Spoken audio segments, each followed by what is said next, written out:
Hey guys, welcome back to Modern Golf. If you're new here, welcome to the channel. Please hit that like and subscribe button and help us this channel grow. For the people who have returned, thank you. I appreciate you more than you'll know. Today, I'm gonna make some of you mad. I'm just being upfront. We're gonna talk about, I think, the 10 most overhyped fragrances that aren't worth nearly the hype. So I don't want to spend all day with an introduction, so let's get started. All right, guys, so I don't want to waste a lot of your time or my time, so we're going to dive right into the most overhyped fragrances. I have 9 that I think are the most hyped. Some of you will definitely disagree with this list, but let's get started. I'm going to go from, I think, the easiest ones to the ones that I'm really going to make you the most mad.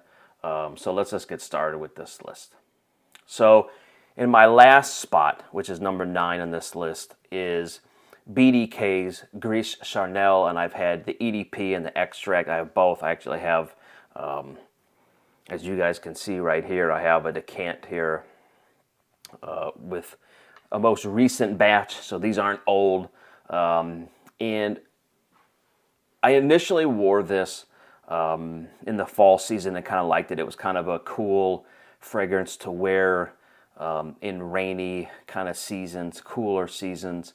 But what I noticed on the second or third wearing, I was getting this intense powder kind of coconut smell. And so I really looked into the notes, and I realized why I think this one doesn't sit well, but also I think it's super overhyped for what it is. I don't think it's awful. I don't think it's great. It's somewhere in between. But let's break down the accords here. It's woody, warm, spicy, aromatic, powdery, fruity, sweet, iris, earthy, green, and vanilla. Initial, and I just sprayed these all about 5 minutes ago. There's 2 notes that I really try to stay away from. And I just think because they're hype beasts, and a lot of people like them, is iris. I don't like iris. I know a lot of people say, oh my God, Jeff, I love Dior, I love this. It's just not for me. I'm not. Again, if that's your world, go for it. And I don't like powdery fragrances. I think the only one I've worn powdery that I really like is Jean Paul's Elixir this year or last year that I thought was good. But Gris Charnel to me starts off, I wouldn't say warm and spicy, but turns very powdery quickly to me. And the chord I get, which obviously isn't listed, but it's subjective, is I get like a coconut kind of smell. And it almost makes it not almost, it makes me nauseous when I wear this. So to me, in the last spot of the most overhyped fragrances is Gris Charnel. Not for me. I think you can wear this all year round if you like it. It just is not for me. So next one up, and this is gonna, I want to say, make people mad, but you'll understand. It's Bleu de Chanel, and really I'm talking about the EDP concentration. I've worn this. I don't dislike this one either. It's just so overhyped for a $145 bottle of fragrance that literally doesn't smell like anything special. To me, it wears very soft. It doesn't project at all. It's a nice scent. Don't get me wrong, but there's other ones from Chanel I'd rather wear than Bleu de Chanel. I think they have rode this gravy train with Bleu de Chanel. It's a very soft shower gel kind of fragrance. Is it great? No. Do I hate it? No. If you want an ideal thing to wear all the time, it's probably good. It just does nothing for me. I'd rather wear Chrome by Azzaro than this all day long, and Chrome Azzaro's 20% the price. I just think it's a better overall fragrance. So let's break down the accord again for Bleu de Chanel. Citrus, amber, woody, warm, spicy, aromatic, fresh, spicy, smoky, balsamic, fresh, and green. Again, not awful, to me just super overhyped. Next one up, this is the weirdest fragrance I think for me on this list, and I've never worn Sauvage more than a day or two at a time, and obviously it's Dior Sauvage EDP. When I wear it, it makes me nauseous. I don't like it. It just projects too much. It becomes almost awful for me. But I will say what's interesting to me is I have the Elixir and I wear it, but seldom. It's, again, super powerful. But when people wear this, and they walk by, I actually don't dislike it. I just think it's such an overhyped fragrance that everybody and their grandmother has it. Again, it's just not for me. So let's break down the accords. Fresh, spicy, citrus, amber, musky, lavender, herbal, aromatic, soft, spicy, and vanilla. I mean, I would say the elixir is very close to Aventus Absolute. They're not super close. I would much rather wear Aventus than even the elixir for Sauvage, but it's the most pleasant to me. But again, I don't understand the hype with Sauvage. So the next one up, I don't even have a sample here, and I'll tell you the story, is by Zoologist B. Let's break down the accord now and get into my soapbox story here. It's vanilla, beeswax, honey, powdery, amber, yellow floral, sweet, warm, spicy, animalic, and woody. So I buy a lot of fragrances from Lucky Scent, and this was one that was hyped up, and people say you got to get your nose on it. I love honey and I love vanilla. What I don't love is obviously powdery. I opened it up and I literally thought I got like a bad batch. It smelled that poisonous. Like literally it smelled like poison. And I had other people smell it and they all looked like, oh, something wrong with it. I purchased it again and the same reaction. I don't know what note is making me literally want to gag. But if it's the powdery accord or the beeswax, but I know people love this. The most overhyped, gross, disgusting fragrance I've probably put my nose on in 25 years. I don't get it. So sorry, Zoologist. I like some of your stuff. The Bee is one of the worst smelling fragrances I've ever smelled. Next, oh boy, we're going to really start making people mad now. And that's this guy. Let me grab my bottle of it here. And I've worn this a number of times. I know you people are all going to say, you're crazy. And this is my third little decant. And that's Xerjoff Naxos. And so I don't dislike this one. I just think for the hype it gets, I mean, I've read people's reviews and watched reviews and people say, hey, this is the best fragrance ever made, period. I could name 50 off the cuff that I think are better than Naxos. I would rather wear Parfums de Marly, Wajan or Owajan, as some of you pronounce it, than this. I just don't get it. I mean, it's a nice fragrance. Again, it's easy. You probably wear all year round. But again, it almost makes me queasy. I don't know if it's so much sweetness in it. But the accord for Naxos, if you're new, is sweet, vanilla, honey, tobacco, lavender, aromatic, citrus, floral, warm, spicy, and powdery. Maybe it's the powder aspect. I don't know. It's just such an overhyped monster. I don't get the love affair with Naxos. And again, I know I'm in the minority here with a lot of people, but I just don't get it. I don't love the fragrance. I think it's okay. I rarely wear it anymore. It almost, like I said, it almost makes me queasy. Okay, next one up is another Naxos one, and I will say it's not that I hate the opening, because I think the opening for this, and again, another little sample I got, and this is Xerjoff Lyra. And I love the notes in Lyra. The blood orange in the beginning, it's beautiful. So citrus, caramel, vanilla, sweet, cinnamon, powdery, fresh spicy, soft spicy, warm spicy. It's got a lot of spices in there, and balsamic. I love the opening for Xerjoff Lyra. What I don't love is it turns into a powdery, hot mess on my skin, and I smell like an old lady. And so this one was hyped up a few years ago when it came out, and it's a pleasant scent. The other confusing thing with me, and I guess it really depends who you talk to, and I've talked to a number of people, is this a female fragrance, a unisex, or I know it's not masculine. So is it unisex or is it feminine?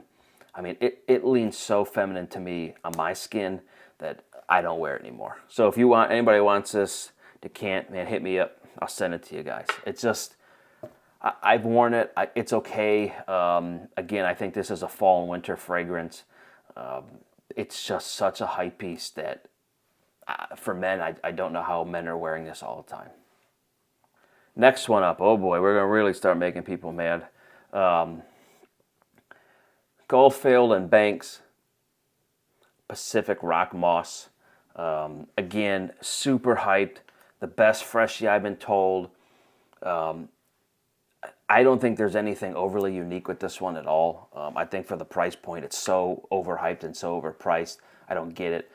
The accords are aromatic, citrus, herbal, woody, mossy, fresh spicy, soft spicy, and earthy.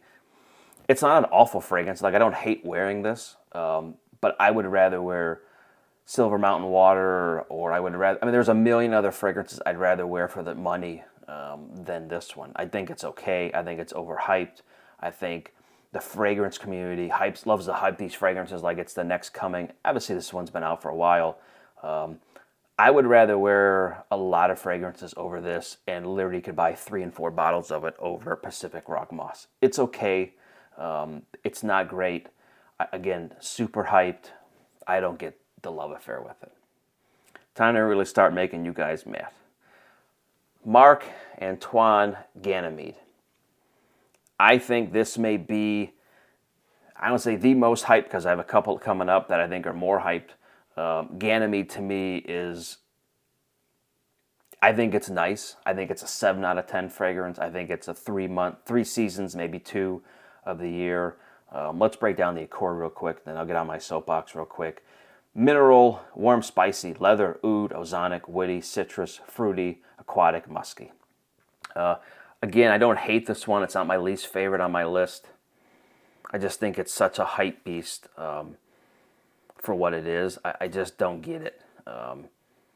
It just doesn't do anything for me. And again, it's subjective, so don't shoot the messenger here. But it's just okay to me.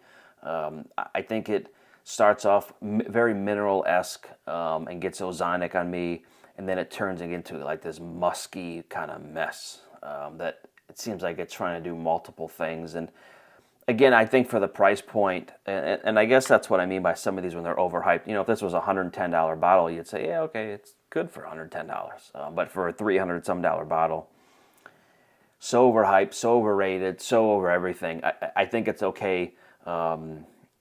If anybody's interested in these samples when I'm done, man, hit me up in the comment section and I will send them whatever you want. I will send them to you. I've had enough of these. I would never in a million years buy one of these. So this position is Ganymede. Last one up, and this is going to make people, I won't say everybody, but a lot of people furious. And that is this one right here. YSL Yves Saint Laurent Tuxedo.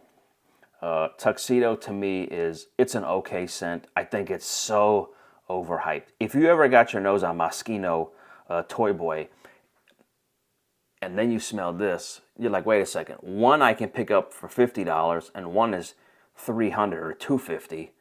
They're very, very similar. I wore this one many of times. I picked up a new one just so I have a fresher version of it. I don't get the hype. Patchouli, amber, vanilla, ozonic, fresh spicy, warm spicy, balsamic, rose, woody, aquatic. The note that everyone talks about here is the rose, super strong, super projection, warms down, I would say, to a nice vanilla. This isn't an awful scent. I like the patchouli in here. I will tell you, I've had 3 comments when I've worn this in my life, and not one of them was positive. Someone once told me it smells like the things you put in gerbil cages, the cedar, which I kind of get, but there's no cedar in here. I had someone, another gentleman, say I smelled like an old lady.